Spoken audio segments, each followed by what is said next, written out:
Today, we'll explore the T-on retentive timer, also known as the retentive on-delay timer, used in Siemens PLCs. Unlike a standard T-on timer, the T-on retentive timer retains its elapsed time even when the input turns off. This makes it ideal for tracking accumulated time, like machine operating hours. Here's how it works.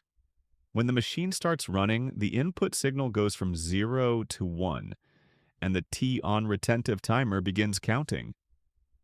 If the machine stops for any reason and the input goes back to 0, the timer holds the elapsed runtime. It doesn't reset. When the machine starts again, the timer resumes counting. Once the total runtime reaches the preset limit, the output turns on, triggering a maintenance alert, and the output stays on even if the input signal goes back to 0. If a reset signal is activated, the timer clears the elapsed time and the output turns off, ready to start a new cycle. And that's how the T-on retentive timer works. Want more PLC programming tutorials? Like, share, and subscribe for more automation tips.